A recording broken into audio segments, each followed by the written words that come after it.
नमस्कार, मैं हूं शुभे मिश्रा और आप देख रहे हैं देश का सबसे पहला समझाने वाला बुलेटिन खबर तो समझिए।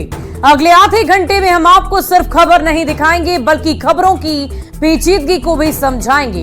लेकिन सबसे पहले झट से जान लेते हैं आज की 5 बड़ी खबरें जिनके मायने हम अगले आधे घंटों में आपको समझाने वाले हैं। पहली खबर क्या होगी वो हम आपको बताते हैं। अमित शाह की झारखंड दौरे के मायने को समझिए। पहली इस खबर को हम आपको पूरी जानकारी देंगे, समझाएंगे। दुकानों पर नाम वाली सियासत को भी समझाएंगे। इस पर बिहार में भी चर्चा अब होने लगी है। दुकान पर नाम के पीछे की दलील को भी समझाएंगे। आखिर क्यों इसकी मांग की जा रही है, डिमांड की जा रही है। हिंदू वोटर्स के नाम काटने के आरोप को भी समझाएंगे। इसके अलावा आखिरी और खास खबर होगी, समझिए विरोध मार्च में बड़े नेता क्यों नहीं थे। तो हम शुरू करेंगे आज का ये बहुत ही खास बुलेटिन खबर तो समझिए। पहली खबर, झारखंड में विधानसभा चुनाव की डुगडुगी भले ही ना बजी हो लेकिन नेताओं की चहलकदमी जोरों पर है। चुनाव को लेकर बीजेपी ने बिगुल फूंक दिया है। पार्टी के रणनीतिकार अमित शाह ने रांची में कार्यकर्ताओं को जीत का मंत्र देते हुए हेमंत सरकार को उखाड़ फेंकने का आह्वान कर दिया। ये रिपोर्ट देखिए। भारत माता की वंदे वंदे वंदे। झारखंड में समय पर चुनाव हो या समय से पहले, लेकिन चुनावी अखाड़े में राजनीतिक दलों के नेता कमर कसके अभी से ही उतर चुके हैं। इस रेस में बीजेपी सबसे आगे नजर आ रही है। 81 विधानसभा सीटों वाले झारखंड में न तो INDIA गठबंधन कोई रिस्क लेने के मूड में है और न ही NDA। चुनावी अभियान को धार देने के लिए केंद्रीय गृह मंत्री अमित शाह रांची पहुंचे और चुनावी शंखनाद की। हेमंत सोरेन को ललकारते हुए कहा, 2024 में झारखंड में बीजेपी की सरकार आने जा रही है। संसद में आपने देखा होगा राहुल गांधी जी का कार्यकलाप, इतना अहंकार कोई 2/3 बहुमत से जीतने के बाद भी नहीं पालता है।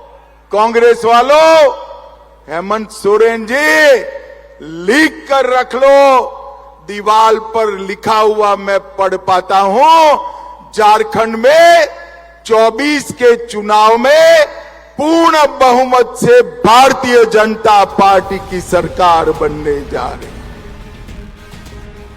इस बार की विधानसभा चुनाव में एक मुद्दा ऐसा है जिस पर खूब चर्चा हो रही है, वो है बांग्लादेशी घुसपैठ।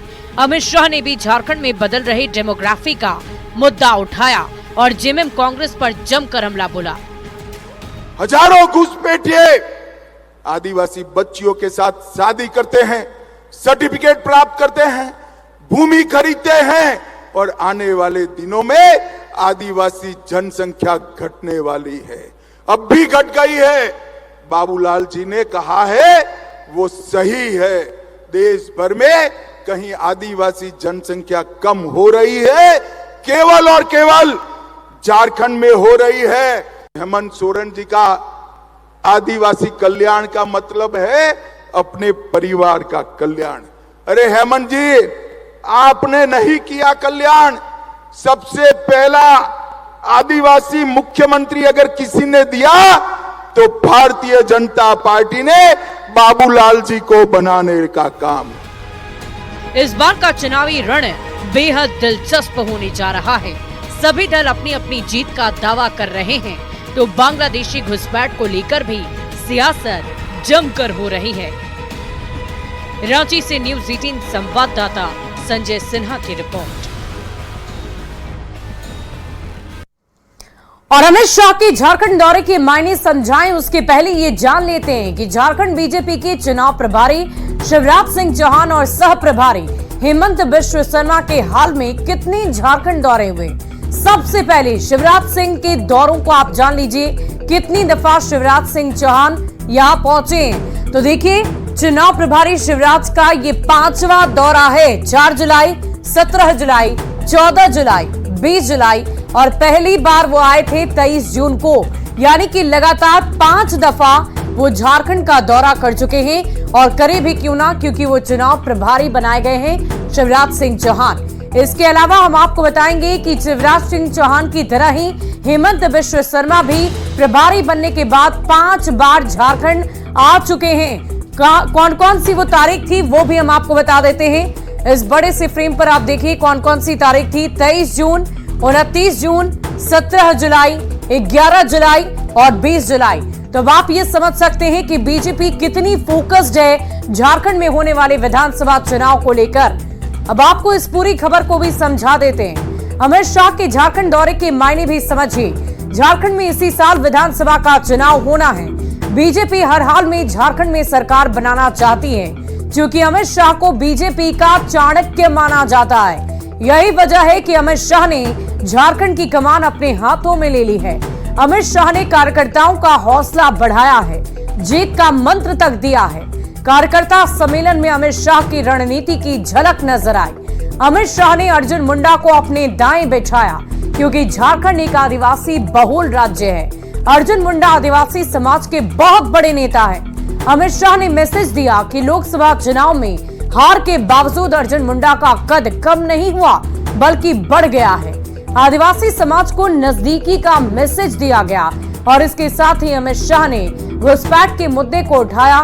घुसपैठ का मुद्दा उठाकर स्थानीय लोगों को सचेत रहने तक का संदेश दे दिया है। साथ में भ्रष्टाचार के मुद्दे पर जेएमएम और कांग्रेस को जमकर घेरा है। तो ये बताने की कोशिश की है कि बीजेपी देश हित की बात करती है और देश हित, राज्य हित को लेकर आगे बढ़ना चाहती है।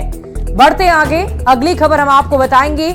यूपी में दुकानों के बाहर नाम लिखने पर सियासत शुरू हुई, तो अब बिहार में भी उस पर महाभारत शुरू हो चुका है। बीजेपी नेता बिहार में भी वही नियम लागू करने की लगातार मांग कर रहे हैं, तो सरकार में शामिल जेडीयू का इस पर बिल्कुल ही अलग स्टैंड है। दूसरी ओर इसी बहाने विपक्ष को भी सरकार पर हमला करने का मौका मिल गया है।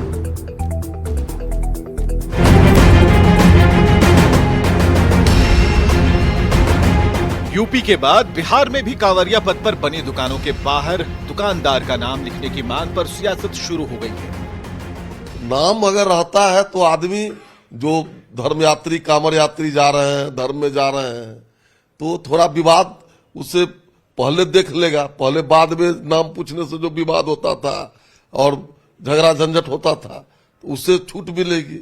निश्चित रूप से जो जिसका दुकान है, चाहे बिहार हो या यूपी हो, निश्चित रूप से उस पर नाम लिखा होना चाहिए किसका वो प्रोप्राइटर का है। अपना तीर्थयात्री की इच्छा होगी, जाएंगे, बाद में जो विवाद होता है वो नहीं होगा। एक तरफ जहां बीजेपी के नेता इस मुद्दे का खुलकर समर्थन कर रहे हैं, तो दूसरी तरफ विपक्ष इसे लेकर सत्ता पक्ष पर हमलावर है। केंद्रीय मंत्री गिरिराज सिंह ने भी कहा कि राज्य सरकार को बिहार में भी इस नियम को लागू करना चाहिए। उत्तर प्रदेश में कांवरिया पथ को लेकर के सरकार ने जो निर्णय लिया, लगता है इसे हर जगह लागू करना चाहिए और लोगों को इसका पालन भी करना चाहिए। देखिए, राज्य का मामला है। राज्य अपने व्यवस्था के लिए, कानून व्यवस्था के लिए कोई कानून लाती है, इसे मानना चाहिए, सबको मानना चाहिए। बिहार में भी यह मांग उठने लगी है, आपके ही पार्टी के कुछ लोग उठा रहे हैं कि ये बिहार में भी इस तरीके की पहल होनी चाहिए। अगर राज्य सरकार महसूस करेगी लोगों की मांग पर, तो करनी चाहिए। बीजेपी नेता भले ही दुकानों के बाहर दुकानदार का नाम लिखने की मांग का समर्थन कर रहे हैं, लेकिन बिहार में सहयोगी दल जेडीयू का स्टैंड बीजेपी से अलग है।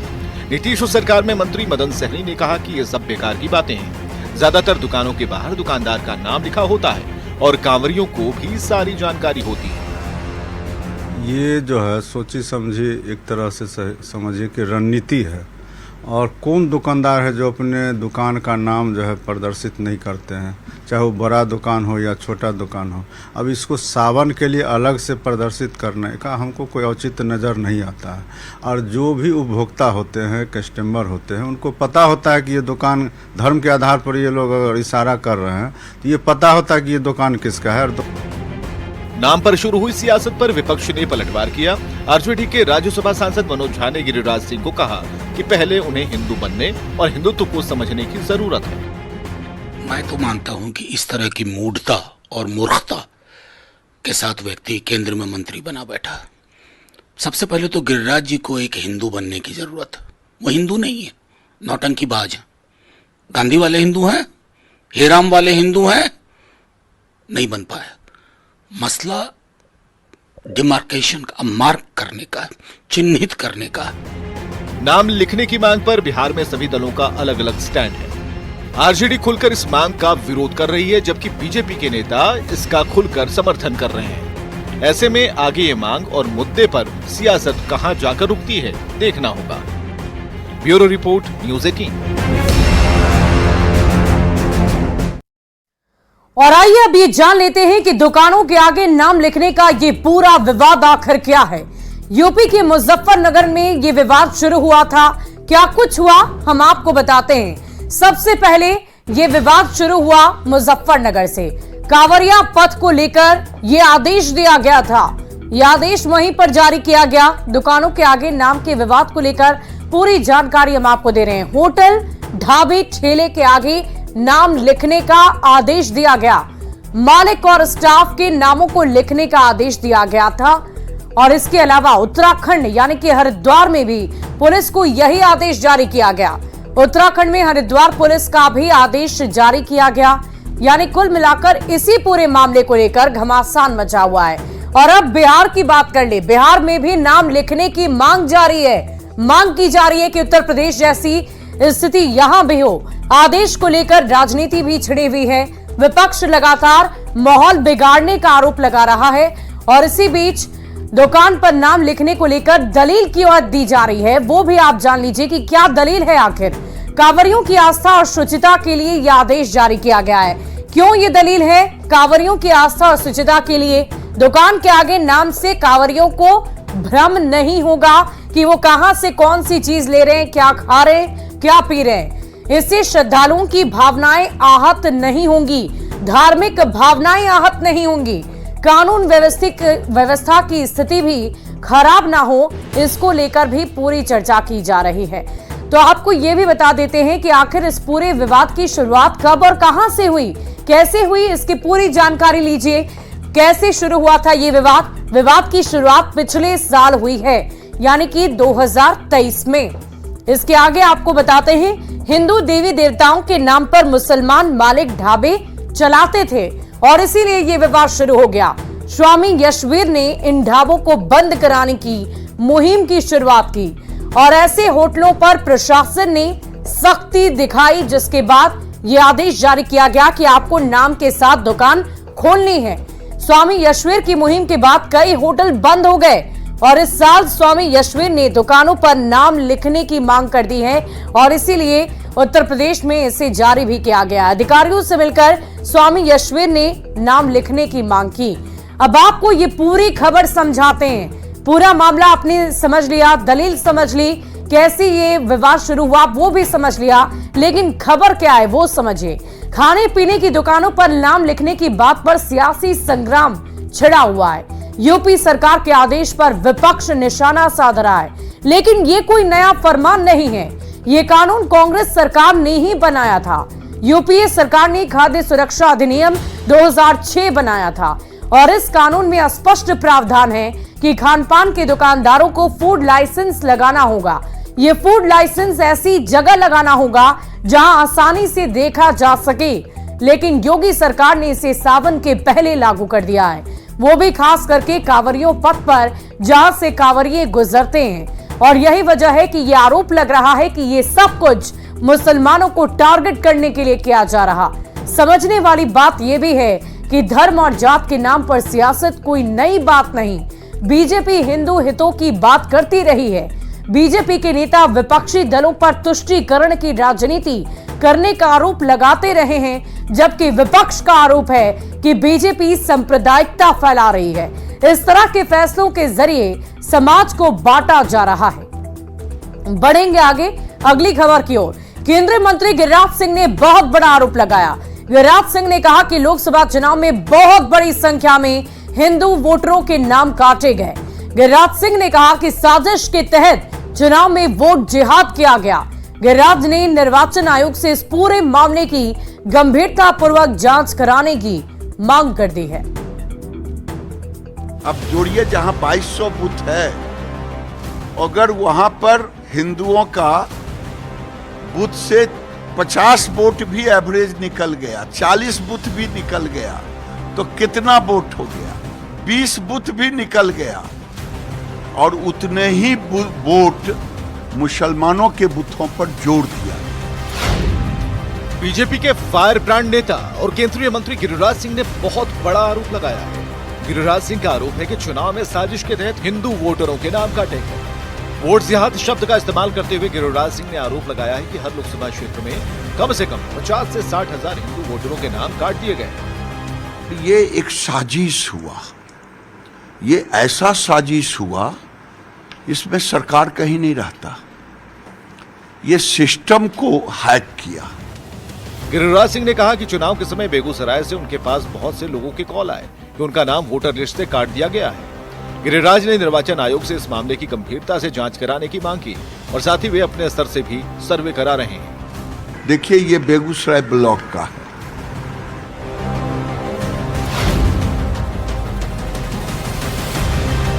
गिरिराज के बयान पर बिहार की सियासत सुलग गई है।